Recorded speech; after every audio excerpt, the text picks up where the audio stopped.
स्वागत है आप सभी का एक बार फिर से नेक्स्ट जन नर्सिंग क्लासेस में। जैसे कि प्रीवियस लेक्चर में हमने बात की थी कि थर्मामीटर क्या होता है, थर्मामीटर के टाइप्स क्या थे, इन सब के बारे में हमने डिस्कस किया था। नेक्स्ट हमारा टॉपिक है, क्योंकि प्रीवियस लेक्चर में हमने क्या डिस्कस कर लिया है, टेम्परेचर भी डिस्कस कर लिया है कि पायरेक्सिया क्या होता है, उसके टाइप्स क्या है, ग्रेड्स क्या है। तो अब हमारा नेक्स्ट वाइटल साइन कौन सा है, रिस्पायरेशन। कि रिस्पायरेशन क्या होता है और कैसे कैसे वर्क करता है हमारी बॉडी में, उसको हम क्या करेंगे, देखेंगे। रिस्पायरेशन क्या होता है, बात करेंगे हम रिस्पायरेशन के बारे में। What is respiration? रिस्पायरेशन जो होता है वो exchange of gases. Exchange of gases किसके किसके बीच में? मीडियम और माइक्रो ऑर्गेनिज्म के बीच, सॉरी ऑर्गेनिज्म के बीच में। क्या होता है? इन्वायरमेंट और जो ऑर्गेनिज्म होता है उसके बीच में हमारा क्या होना, गैसेज का एक्सचेंज होना, वही क्या कहलाता है, रिस्पायरेशन कहलाता है। इसका डेफिनेशन क्या है? Exchange of gases, exchange of gases between organism and environment.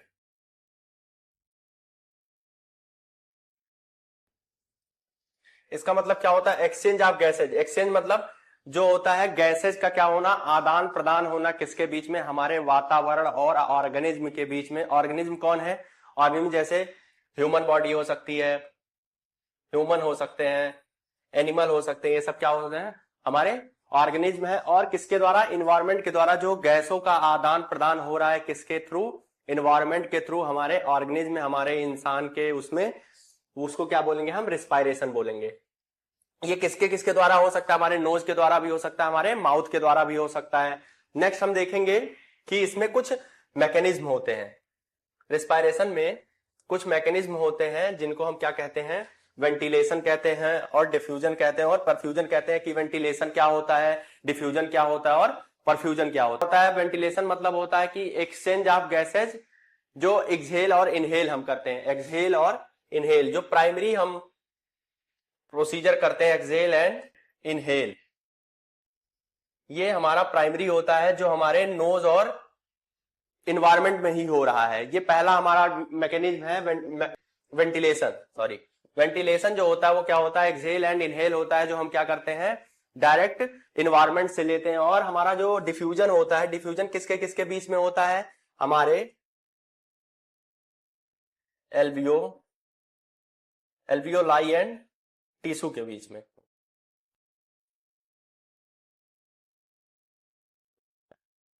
Alveoli and blood के बीच में क्या होता है, जो वेंटिलेशन है वो किसके द्वारा हो रहा है? वेंटिलेशन मतलब होता है कि जो हम एक्सहेल और इनहेल कर रहे हैं, जो हमारा प्राइमरी फंक्शन है, उसको हम क्या करेंगे, वेंटिलेशन कहते हैं। नेक्स्ट हमारा है डिफ्यूजन। डिफ्यूजन किसके किसके बीच में हो रहा है? जो हमारे लंग्स में एल्वियोलाई प्रेजेंट है, ग्रेप्स लाइक स्ट्रक्चर होता है जिसमें सर्फेक्टेंट भी प्रेजेंट होते हैं, वो उसको क्या बोलते हैं, एल्वियोलाई होता है। जो ग्रेप्स लाइक स्ट्रक्चर होते हैं उसको हम क्या बोलते हैं, एल्वियोलाई। जो डिफ्यूजन का मैकेनिज्म होता है या डिफ्यूजन की जो प्रोसीजर होती है या प्रक्रिया होती है, वो किन दोनों के बीच में होती है, एल्वियोलाई और ब्लड के बीच में होती है। एल्वियोलाई और ब्लड के बीच में होती है। नेक्स्ट हमारा परफ्यूजन। परफ्यूजन किसके किसके बीच में होता है? कहने का मतलब है कि कैसे कैसे हमारा रिस्पायरेशन प्रोसेस कर रहा है। तो हमने देखा, वेंटिलेशन देखा, डिफ्यूजन देखा। परफ्यूजन में हम क्या करते हैं, ब्लड टू टिश्यू, किसके किसके बीच में हो रहा है, ब्लड और टिश्यू के बीच में। जैसे हमने क्या देखा कि जो वेंटिलेशन का प्रक्रिया है वो किसके किसके बीच में हो रहा है, हमारे इन्वायरमेंट और नोज के बीच में या ऑर्गेनिज्म के बीच, एक्सहेल और इनहेल। नेक्स्ट हमारा है डिफ्यूजन। डिफ्यूजन क्या होता है, किसके किसके बीच में हो रहा है, एल्वियोलाई और ब्लड के बीच में हो रहा है। नेक्स्ट हमारा है परफ्यूजन। परफ्यूजन किसके किसके बीच में हो रहा है, ब्लड और टारगेटेड टिश्यू, मतलब ब्लड वेसल से होता हुआ हमारे पर्टिकुलर टिश्यू तक हमारा क्या पहुंच रहा है, जो ऑक्सीजन पहुंच रहा है या रिस्पायरेशन हो रहा है, उसको हम क्या बोलेंगे, परफ्यूजन। तो हमने क्या देखा, हम देख रहे हैं कि रिस्पायरेशन क्या होता है। रिस्पायरेशन हमने पहले देखा कि रिस्पायरेशन क्या होता है, exchange of gases between organism and environment. किसके किसके बीच में, ऑर्गेनिज्म और इन्वायरमेंट के बीच में। हमने देखा कि एक्सहेल और इनहेल होना क्या कहलाता था, रिस्पायरेशन कहलाता है। नेक्स्ट हमने देखा किस किस माध्यम से, किस किस प्रक्रिया से रिस्पायरेशन हमारी कंप्लीट हो रही है। तो पहले हमने क्या देखा, वेंटिलेशन। वेंटिलेशन मतलब exhale and inhale of gases या एयर कह सकते हैं, उसको हम क्या बोलेंगे, वेंटिलेशन बोलेंगे, जो हमारे इन्वायरमेंट डायरेक्ट नोज के थ्रू हो रहा है। नेक्स्ट हमारा कौन सा प्रोसेस है? डिफ्यूजन। डिफ्यूजन किसके किसके बीच में हो रहा है? एल्वियोलाई एंड ब्लड के बीच में। जो हमारा लंग्स में एल्वियोलाई प्रेजेंट है, एल्वियोलाई क्या होता है? एल्वियोलाई ग्रेप्स लाइक स्ट्रक्चर होते हैं जो छोटे छोटे बहुत सारे प्रेजेंट होते हैं, जो डिफ्यूजन का काम करते हैं और ब्लड के बीच में। नेक्स्ट हमारा परफ्यूजन। परफ्यूजन क्या होता है? ब्लड और टिश्यू के बीच में जो हमारा रिस्पायरेशन हो रहा है उसको हम क्या बोलेंगे? परफ्यूजन बोलेंगे। नेक्स्ट हम क्या देखेंगे? कुछ कैरेक्टरिस्टिक्स होते हैं जो हमको ये बताते हैं कि रिस्पायरेशन क्या होता है, रिस्पायरेशन कैसे कैसे होता है, नॉर्मल रिस्पायरेशन क्या होता है, या और भी हम क्या इसमें डिस्कस करेंगे कि कितना नॉर्मल रेट होता है, नॉर्मल रिस्पायरेशन क्या होता है, respiration and heart rate ratio क्या आता है। जो कैरेक्टरिस्टिक मतलब उसके चरित्र के बारे में हम क्या करेंगे? जानेंगे कि रिस्पायरेशन क्या होता है। तो पहले हम देखेंगे कि नॉर्मल रिस्पायरेशन कितना होता है। नॉर्मल रिस्पायरेशन होता है हमारा 12 से 20 breath per minute, 12 to 20 breath per minute. BPM का मतलब ब्रीथ पर मिनट।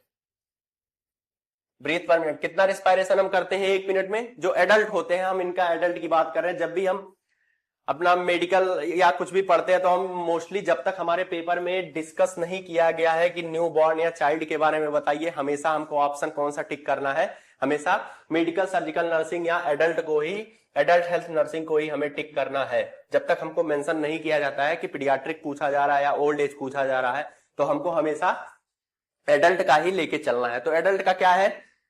12 से 20 ब्रीथ पर मिनट हम क्या करेंगे? नॉर्मल रिस्पायरेशन होता है। नॉर्मल रिस्पायरेशन को हम और किस नाम से जानते हैं? यूपनिया। अब क्वेश्चंस आने लगे कि यूपनिया क्या होता है। अब नॉर्मल रिस्पायरेशन को हटा करके पूछने लगा है यूपनिया। यूपनिया क्या होता है? नॉर्मल रिस्पायरेशन को हम क्या बोलते हैं? यूपनिया बोलते हैं। नेक्स्ट क्या है? Respiration and heart beat ratio क्या होता है? 1:4। 1:4 का मतलब क्या है? जैसे हमारा 20 ब्रीथ पर मिनट क्या है? 20 ब्रीथ पर मिनट हमारा रिस्पायरेशन है, और 80 हमारा क्या हो जाएगा? बीट हो जाएगा, हमारा हार्ट बीट हो जाएगा। तो 20/80 जब हम करेंगे तो 1:4 का रेशियो आएगा। कहने का मतलब है ये नॉर्मल ऐसे कभी कभी पूछ सकता है, तो हमको ये ध्यान रखना चाहिए कि 1:4 हमारा क्या होता है? रेशियो होता है। नेक्स्ट हम बात करेंगे कि हम कितना ज्यादा इंस्पायर करते हैं एक बार में एयर को। कितना करते हैं हम? 500 ml एक बार में हम क्या कर लेते हैं? इंस्पायर कर लेते हैं। उसको हम क्या बोलते हैं? टाइडल वॉल्यूम बोलते हैं। टाइडल वॉल्यूम क्या होता है? इंस्पायर किया हुआ एयर क्या कहलाता है? टाइडल वॉल्यूम कहलाता है। लेकिन कुछ कंडीशंस ऐसे होते हैं कि जब हम 500 ml से ज्यादा एयर को क्या कर रहे हैं? इनहेल कर रहे हैं, इंस्पायर कर रहे हैं, तो हम उसको क्या बोलेंगे? Deep respiration. What is deep respiration? Deep respiration वो रिस्पायरेशन होता है जिसमें हम 500 ml से ज्यादा क्या कर रहे हैं? इनहेल कर रहे हैं या इंस्पायर कर रहे हैं किसको? एयर को। उसको हम क्या बोलेंगे? डीप। नेक्स्ट क्या है? अगर हम इसी जगह पे 500 ml से कम इंस्पायर कर रहे हैं तो उसका क्या मतलब होगा? अगर हम 500 ml से क्या इंस्पायर कर रहे हैं? एयर इंस्पायर कम कर रहे हैं, तो हम उसको सैलो रिस्पायरेशन कहेंगे। क्या कहेंगे? Cello respiration. सैलो रिस्पायरेशन क्या कहलाता है? अगर टाइडल वॉल्यूम हमारा 500 ml से कम है तो सैलो रिस्पायरेशन, अगर 500 ml से ज्यादा है तो डीप रिस्पायरेशन। अगर ऐसा क्वेश्चन पूछा जाता है कि 500 ml से ज्यादा इंस्पायर कर रहा है तो उसको क्या करेंगे? हमारे ऑप्शन में डीप रिस्पायरेशन है, तो हम डीप रिस्पायरेशन को क्या करेंगे? टिक करेंगे। नेक्स्ट हमारा क्या है? अगला टॉपिक है, नेक्स्ट हम देखेंगे कि रिस्पायरेटरी सिस्टम। जैसे हमने प्रीवियस लेक्चर्स में पढ़ा था कि जो टेम्परेचर था उसको कौन रेगुलेट कर रहा था, या हीट प्रोडक्शन को कौन रेगुलेट कर रहा था। हमने प्रीवियस लेक्चर में देखा था हीट प्रोडक्शन को, हीट लॉस को कौन रेगुलेट कर रहा था। वैसे ही रिस्पायरेटरी सेंटर कहां पे प्रेजेंट होता है? रिस्पायरेटरी सेंटर हमारा प्रेजेंट होता है मेडुला ऑब्लिंगेटा। इसको हम स्टार मार्क करेंगे। सबसे ज्यादा इंपॉर्टेंट क्वेश्चन इस समय आने वाला। जैसे हम वहां पे टेम्परेचर में देखा था कि हाइपोथैलेमस क्या कर रहा था? उसको रेगुलेट कर रहा था, और posterior part of hypothalamus heat production को रेगुलेट कर रहा था, हीट लॉस को इंटीरियर पार्ट ऑफ हाइपोथैलेमस कर रहा था। वैसे ही रिस्पायरेशन का सेंटर कहां पे है? मेडुला ऑब्लिंगेटा में। इसको हम क्या करेंगे? मार्क करेंगे और हमेशा याद रखेंगे। नेक्स्ट हमारा क्या है? कुछ नॉर्मल रिस्पायरेशन रेट है जो एज के अकॉर्डिंग, जैसे न्यूबॉर्न पैदा हुआ तब कितना एज होता है, 1 साल का हुआ तब कितना एज हुआ, कितना रिस्पायरेशन हो रहा है, एडल्ट में कितना रिस्पायरेशन हो रहा है, या ओल्ड एज में कितना रिस्पायरेशन हो रहा है। तो हम उसको ऐसे ही नॉर्मल टैली से ही देख लेते हैं, क्योंकि ये याद करने वाली चीजें हैं। बार बार प्रैक्टिस करने से ही ये याद होती है, इसमें कुछ समझने की जरूरत नहीं है। न्यूमेरिकल वैल्यूज है जिनको हमको क्या करना है, याद करना है। तो एट बर्थ जब बच्चा तुरंत पैदा होता है तो उसका ब्रीथ कितना होता है, 3 से 40 ब्रीथ पर मिनट। हमें हमेशा याद रखना है कि यहां पर ब्रीथ पर मिनट होगा, बीट पर मिनट की गलती नहीं करनी है। उसके बाद 1 ईयर के चिल्ड्रन में कितना होगा, 26 से 30 ब्रीथ पर मिनट। ये आप ब्रीथ पर मिनट का कॉन्सेप्ट हमेशा क्लियर रखिएगा। नेक्स्ट है 11 ईयर पे, मतलब एक ऐसे डाटा दिया गया है कि कितने एज में कितना होता है, तो उसको हम क्या करते हैं, याद रखते हैं। 20 से 26 होता है। एडोलसेंस में कितना होता है, 20 प्रति मिनट होता है। नेक्स्ट है एडल्ट, जो हमारे लिए सबसे ज्यादा इंपॉर्टेंट है, 12 से 20 ब्रीथ पर मिनट, जिसको हम क्या कर रहे हैं, डिस्कस कर रहे हैं। नेक्स्ट हमारा ओल्ड एज। ओल्ड एज में कितना होता है, 10 से 24। 10 से 24। ओल्ड एज में क्या हो जाता है, कम हो जाता है, क्योंकि लंग्स इतने अच्छे से काम नहीं करते हैं, वाटर का जो वॉल्यूम रहता है वो भी कम हो जाता है ओल्ड एज में। तो इसकी वजह से क्या हो जाता है, रिस्पायरेशन भी हमारा कम हो जाता है। तो ये क्या था, some normal respiration rate according to age. Age के हिसाब से हमने क्या देखा, कुछ नॉर्मल रिस्पायरेशन रेट देखे, जिसमें हमको सबसे ज्यादा याद रखने की जरूरत है एडल्ट में, और कभी कभी पूछ लेता है एट बर्थ में क्या होता है, कितना रिस्पायरेशन रेट होता है। नेक्स्ट हमारा क्या है, कुछ एबनॉर्मल कंडीशंस होते हैं।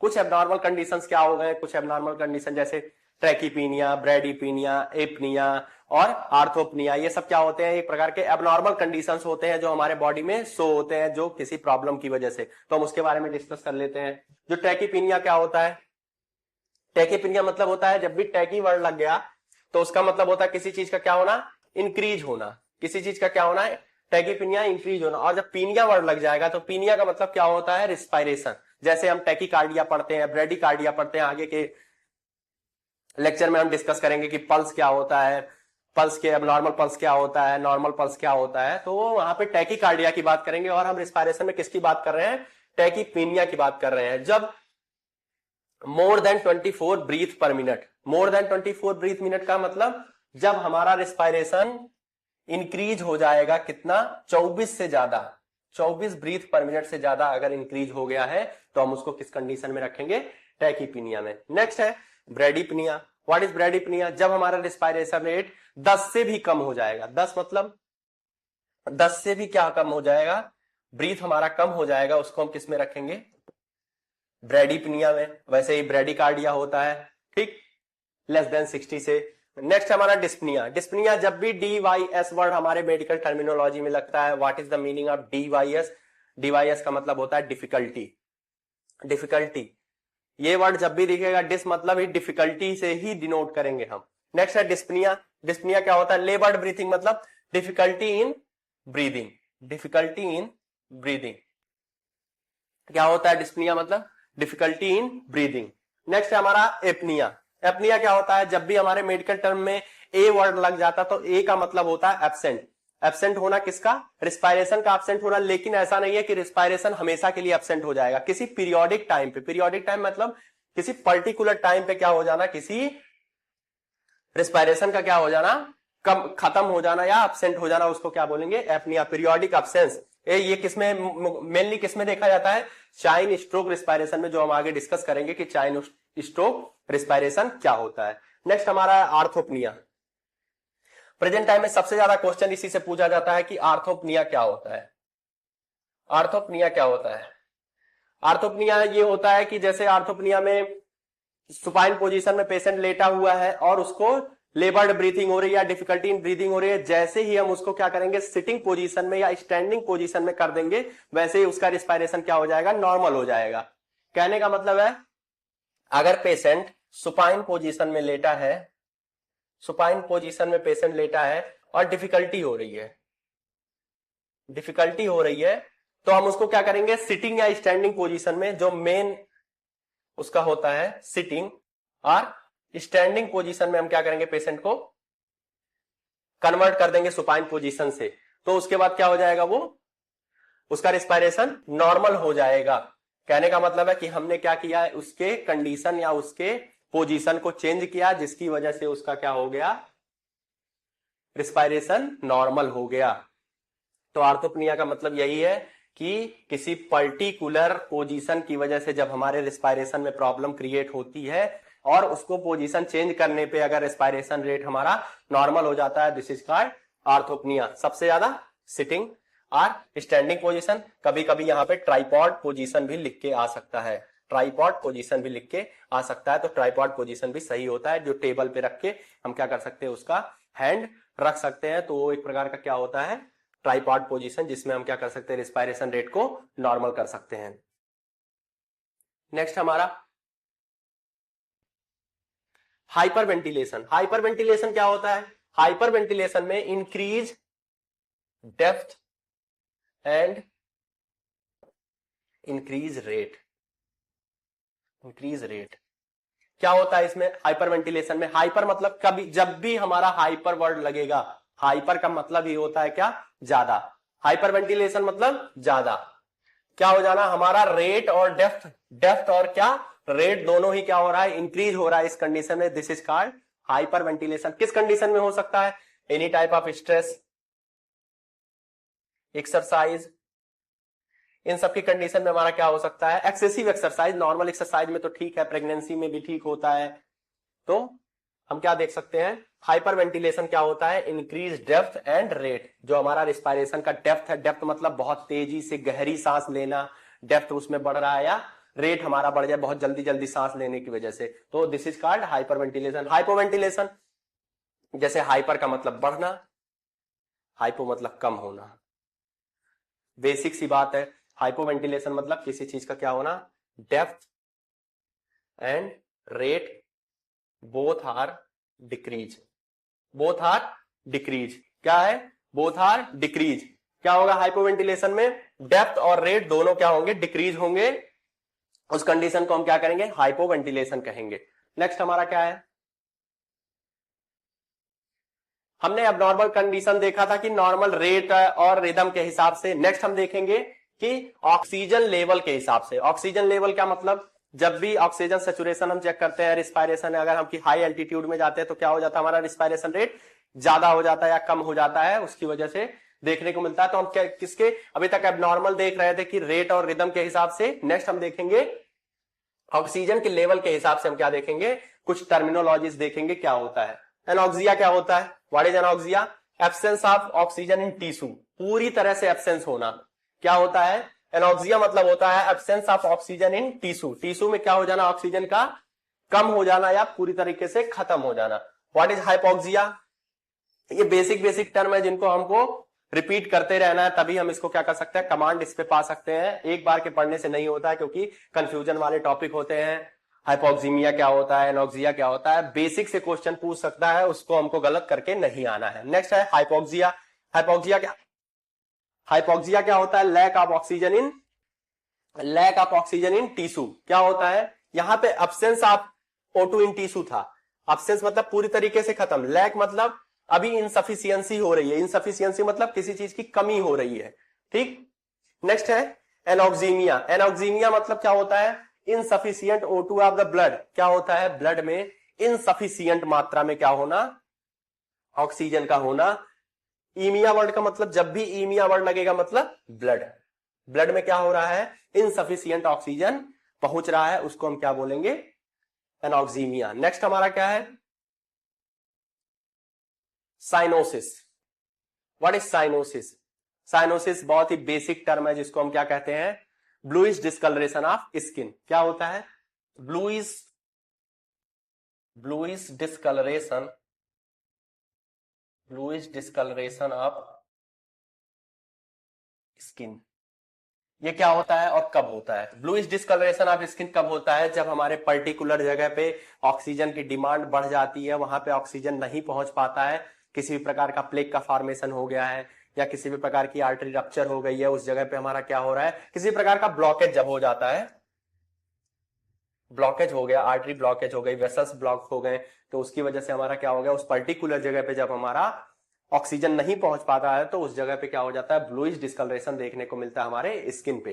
तो उसको दो टाइप में डिवाइड किया गया है कि पेरिफेरल साइनोसिस क्या होता है, सेंट्रल साइनोसिस क्या होता है। पेरिफेरल साइनोसिस का मतलब, जब भी हमारे वर्ड उसमें टर्मिनोलॉजी में पेरिफ्री वर्ड लगेगा, तो पेरिफ्री मतलब लिम्स, हाथ और पैर, ठीक। पेरिफेरल साइनोसिस कहां पे होगा? हमारे लेग्स में, हैंड में क्या होना? डिस्कलरेशन होना। कौन सा डिस्कलरेशन होना? ब्लूइश डिस्कलरेशन होना हमारे पेरिफ्री रीजन में, उसको क्या बोलेंगे? पेरिफेरल साइनोसिस बोलेंगे। नेक्स्ट हमारा सेंट्रल साइनोसिस। सेंट्रल साइनोसिस क्या होगा?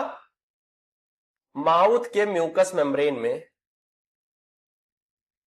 माउथ के म्यूकस मेम्ब्रेन में डिस्कलरेशन होना क्या कहलाता है? Central cyanosis. ठीक। नेक्स्ट हमारा एस्फेक्सिया। एस्फेक्सिया मतलब होता है सफोकेशन। सफोकेशन मतलब क्या होता है? किसी में डिफिकल्टी होना। नेक्स्ट हमारा है पॉलिपनिया। पॉलिपनिया क्या होता है? शॉर्ट, जो रेट और रिस्पायरेशन का डेप्थ होता है वो क्या हो जाता है? शॉर्ट हो जाता है। सैलो, हमने सैलो पिछले ही लेक्चर में देखा है। सैलो कब होता है? सैलो तब होता है जब हम 500 ml से क्या कर रहे हैं? कम इंस्पायर कर रहे हैं, तो उसको हम सैलो बोलेंगे। एंड रैपिड, और जब हमारे पास कमी होगी किसी चीज की तो हम उसको जल्दी जल्दी फुलफिल करने के लिए क्या करेंगे? रैपिड ब्रीथिंग करने लगेंगे, तो उसको हम क्या बोलेंगे? पॉलिपनिया। पॉलिपनिया है। उसके बाद पॉलिपनिया है, और जैसे कुछ टर्मिनोलॉजीज आती हैं या कंडीशंस आती है कि किन किन वजह से हमारा रिस्पायरेशन बढ़ रहा है या रिस्पायरेशन घट रहा है। तो रिस्पायरेशन रेट कब बढ़ता है या घटता है? तो रिस्पायरेशन के घटने या बढ़ने को हमने क्या करा? रिस्पायरेशन स्टिमुलेंट के नाम दे दिया है। स्टिमुलेंट मतलब क्या होता है? किसी चीज को क्या करना? एक्टिवेट कर देना या किसी चीज को बढ़ा देना। ऐसे कौन कौन से कंडीशंस हैं या ऐसे कौन कौन से एलिमेंट हैं जो क्या कर रहे हैं? रिस्पायरेशन को एक्टिवेट कर रहे हैं या रिस्पायरेशन को बढ़ा दे रहे हैं। तो वो कौन कौन से तरीके हो सकते हैं? जैसे कैफीन हो गया। What is caffeine? जैसे कॉफी हो गया, टी हो गए, ये सब हमारे कैफीन में आते हैं। जो कैफीन लाइक प्रोडक्ट होते हैं वो क्या करते हैं? हमारे रिस्पायरेशन रेट को बढ़ा देते हैं। High altitude. हाई एल्टीट्यूड मतलब जब हम पहाड़ों पे जाते हैं तो क्या होता है? ऑक्सीजन की जो लेवल होती है वो कम हो जाती है, और ऑक्सीजन की डिमांड को हम पूरा करने के लिए क्या करते हैं? रिस्पायरेशन को बहुत तेजी से करते हैं, बढ़ाते हैं, तो हमारा रिस्पायरेशन रेट क्या हो जाता है? बढ़ जाता है। और यहां पर एक कंडीशन दी गई है कि 3 से 4 रिस्पायरेशन पर मिनट क्या हो जाता है? इंक्रीज हो जाता है जब हमारा टेम्परेचर 1 डिग्री फ़ारेनहाइट से बढ़ा हुआ होता है। जैसे 99.6 हो गया, 1 डिग्री फ़ारेनहाइट क्या हो गया है? बढ़ गया है। तो यहां पर जैसे हमारा 12 रहा होगा तो हमारा क्या हो जाएगा? 14 हो जाएगा या 15 हो जाएगा ब्रीथ पर मिनट। अगर 20 है तो 23 या 24 हो जाएगा। मतलब 1 डिग्री फ़ारेनहाइट जब जब हमारा क्या होगा? टेम्परेचर बढ़ेगा तो हमारा 3 से 4 रिस्पायरेशन रेट क्या हो जाएगा? मिनट प्रति इंक्रीज होता रहेगा। उसको हम क्या बोलेंगे? Respiration stimulant. रिस्पायरेशन स्टिमुलेंट का मतलब कुछ नहीं है। रिस्पायरेशन स्टिमुलेंट का मतलब होता है कि कैसे कैसे हमारा रिस्पायरेशन इंक्रीज हो रहा है, किन किन वजहों से इंक्रीज हो रहा है, उसको हम देख लिए। नेक्स्ट हमारा रिस्पायरेटरी डिप्रेसेंट। जब कोई भी चीज स्टिमुलेट होती है किसी वजह से तो उसका कंडीशन होता है कि वो डिप्रेसेंट भी मतलब कम भी हो सकती है किसी वजह से। तो कौन कौन से ऐसे वजह है जो क्या कर सकते हैं? हमारे रिस्पायरेटरी रेट को डिप्रेस कर सकते हैं। डिप्रेस मतलब कम कर सकते हैं। तो क्या हो सकता है? सिडेटिव्स ड्रग्स हो सकते हैं, नींद की गोलियां हो सकती हैं, या एंटी डिप्रेसेंट हम देके पेशेंट को क्या करते हैं? नींद में लाते हैं, इसीलिए वो हाइपर एक्टिविटी से क्या करता है? प्रिवेंट होता है। तो उसमें रिस्पायरेशन रेट का डिक्रीज होना बेसिक सी बात होती है। नेक्स्ट हमारा है एनेस्थीसिया। जब भी हम पेशेंट को क्या दे देते हैं? एनेस्थीसिया दे देते हैं ड्यूरिंग सर्जरी, तो क्या हो जाता है? उसका रिस्पायरेशन रेट कम हो जाता है। ये पूरा हमारा किसके बारे में था? रिस्पायरेशन के बारे में था कि रिस्पायरेशन होता क्या है, रिस्पायरेशन एब्नॉर्मल रिस्पायरेशन क्या होते हैं, नॉर्मल रिस्पायरेशन क्या होते हैं। नेक्स्ट हमने देखा कि ऑक्सीजन लेवल अगर हमारा कम हो रहा है तो उसमें रिस्पायरेशन का क्या रोल होता है, या और उसके बाद हमने रिस्पायरेशन के सेंटर के बारे में देखा। नेक्स्ट हमने देखा स्टिमुलेंट के बारे में और डिप्रेसेंट के बारे में। एक बार हम क्या कर लेते हैं? क्विक रिवीजन कर लेते हैं कि रिस्पायरेशन क्या था। रिस्पायरेशन था exchange of gases between organism and environment. Environment और ऑक्सीजन और किसके बीच में? इन्वायरमेंट और ऑर्गेनिज्म के बीच में हमने क्या करा था? एक्सचेंज क्या कहलाता है? रिस्पायरेशन। उसके 3 मैकेनिज्म थे, ventilation, diffusion and perfusion. Ventilation किसके बीच में हो रहा था? Exhale and inhale in between environment and organism के बीच में। नेक्स्ट हमारा था क्या? डिफ्यूजन। डिफ्यूजन किसके किसके बीच में हो रहा था? एल्वियोलाई के बीच में और ब्लड के बीच में। और नेक्स्ट हमने क्या देखा था? डिफ्यूजन और नेक्स्ट हमारा था परफ्यूजन। परफ्यूजन क्या होता है? परफ्यूजन हमने देखा था किसके किसके बीच में हो रहा था, ब्लड और टिश्यू के बीच में देख रहे थे, इसको हम क्या बोले थे, परफ्यूजन। ठीक, उसके बाद हमने क्या देखा था, नेक्स्ट हमने देखा कि अब नॉर्मल रेट क्या होता है, कैरेक्टरिस्टिक ऑफ रिस्पायरेशन देखा और तमाम सारी चीजें देखी और रिस्पायरेशन स्टिमुलेंट देखे, रिस्पायरेटरी सेंटर, मेडुला ऑब्लोंगेटा देखा, और ये हमारा ओवरऑल रिस्पायरेशन के बारे में था। नेक्स्ट हम डिस्कस करेंगे पल्स के बारे में अगले लेक्चर में। तब तक के लिए पढ़ते रहिए और मुस्कुराते रहिए। Thank you very much.